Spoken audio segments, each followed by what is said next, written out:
दंडवत प्रणाम। जय श्री कृष्ण। सर्वज्ञ मिशन इस यूट्यूब चैनल में आप सभी का फिर से एक बार स्वागत है। आज की वीडियो में हम जिस विषय पर बात करेंगे वो है भय। इस संसार में, इस जीवन में भय किसने नहीं देखा। अपनों के चले जाने का भय, मृत्यु का भय, हिंसा का भय, असफलता का भय। हम जानते हैं कि इस भय से या डर के कारण हमारी बुद्धि चकरा जाती है, हमारी मति मारी जाती है, हम समय पर उचित निर्णय नहीं कर पाते और अंत में हमें जिस बात का डर होता है उस बात को हम स्वयं ही सच कर देते हैं। क्या ये सत्य नहीं? इस पर अपनी बुद्धि से, अपने विवेक से अवश्य विचार कीजिए और हमें कमेंट करके अवश्य बताइए कि आपको इस भय के विषय में क्या लगता है।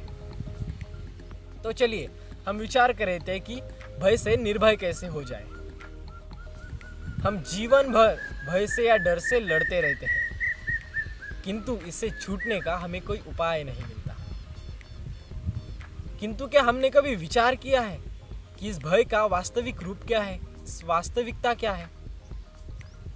क्या जिस बात का डर हमें होता है वही डर का कारण है, या डर हमारे मन का भाव मात्र है जिसका वास्तविकता से कोई भी संबंध नहीं?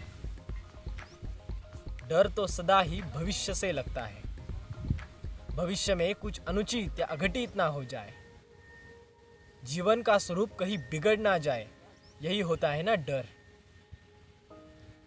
किंतु भविष्य तो सदा ही अनजान रहता है, इसलिए हम कभी वास्तव में डर से या भय से छूट ही नहीं पाते, हम कभी निर्भय हो ही नहीं पाते। डर हमारे अज्ञान का परिणाम है। क्या ये सच नहीं? गहराई से विचार करने पर हम तुरंत ही जान पाएंगे कि हम जिस अघटित या अनुचित की चिंता में रहते हैं वैसे हमेशा में तो होता ही नहीं। भविष्य का क्रम तो हमारे डर से अनजान अपने मार्ग पर चलता रहता है। भय से हमारा भविष्य नहीं बदलता, केवल हमारा मन रोग से भर जाता है। किंतु यदि हमारा मन स्वस्थ रहे, हृदय हमारा यदि स्थिर रह पाए तो हम संकट को पराजित कर सकते हैं। किंतु भयभीत मन सुख मिलने पर भी भोग नहीं पाता।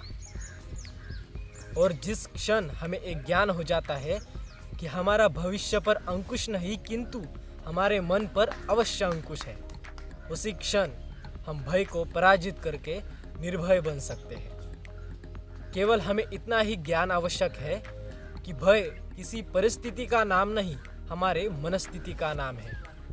मन की दृष्टि में परिवर्तन करने से हम निर्भय बन सकते हैं। तो चलिए आज की बातों पर विचार कीजिए और आने वाले कल की प्रतीक्षा कीजिए और हमारे सर्वज्ञ मिशन इस यूट्यूब चैनल को सब्सक्राइब करना ना भूलिए।